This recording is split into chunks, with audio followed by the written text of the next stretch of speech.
Hi, my name is Christian. I am 19 years old, California born and raised. My friends might describe me as musically talented, extroverted, scholarly, or faith-driven, yet even those who don't know me as well might describe me as that for life guy. The one that's inspiring some and offending others with his old-fashioned values. For the most part, they'd be right. After all, I do take pride in my traditional morals. However, my pro-life identity was not inherent upon childhood. Sure, I grew up in the Catholic Church, but it wasn't until the age of 17 that I had the courage to stand up for the unborn. You see, California is full of all different kinds of diverse peoples. From a melting pot of races, religions, and cultures, it seems like the perfect place for a young Hispanic man to grow up. Unfortunately for me, I wasn't like my fellow Hispanics. I had jet black hair, fair skin, and I'm proud to say I was born with oval-shaped eyes. So if it sounds like I'm describing the typical features of a Pacific Islander, you'd be right. Not only did I look different from the rest of my family, but I was one of the few Asian-looking students in a predominantly Caucasian school. My behavior didn't exactly help with these racial assumptions either, as my maturity and proficient grades caused even more racial stereotypes to be applied to me. But being as naive as I was, I didn't let the ching chong or panic express comments get to me. At home, I had a moderately healthy relationship with my family. Aside from my younger brother, who looked more European like my mother, my siblings bore resemblance to my Mexican-American father.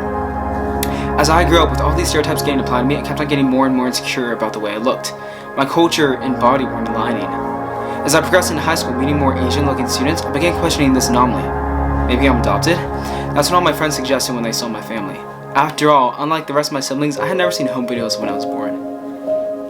Eventually, I allowed these physical traits to create distance between my family and I accepted these stereotypes that people have projected onto me and tried to fit into the Asian mold, whatever that meant. It got to a point where I began resenting my parents because I questioned whether or not we were biologically related, until I had a piece of the puzzle. On a nostalgic car ride home, which I was begging my mom to get a DNA test, she told me something that I never expected.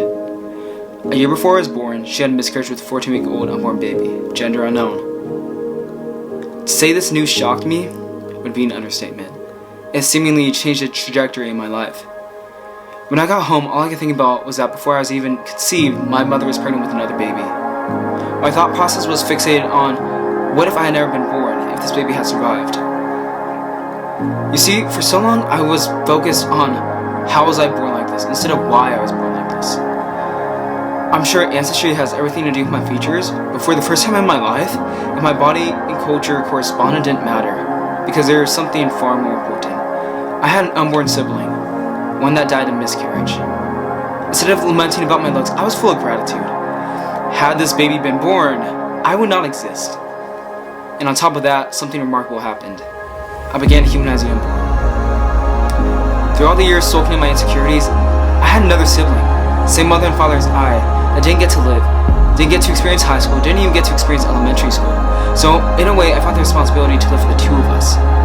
To not worry about whether I look like the rest of my family, or whether I can fit in with the Asian students, because regardless, I'm alive. I have this special opportunity that so many miscarried and aborted don't get to experience. And even better, I began loving the way I looked.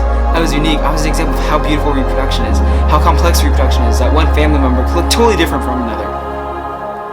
So, how has this relationship and revelation impacted my life thus far? Well, for one, I know how precious life is. But also, no matter what race, religion, culture, etc. one confines to, we all have value, because we're all human. And we've been so blessed to live, we cannot deprive that of a fellow human being. My unborn sibling is a soul my mother can never get back. They are irreplaceable. That doesn't mean they weren't alive, and that doesn't mean those aborted past and present weren't alive either. For a short time, my unborn sibling was alive, and they left a legacy. So I will never forget them, because life is a gift, and we need to share. And thank you for tuning into my pro-life story.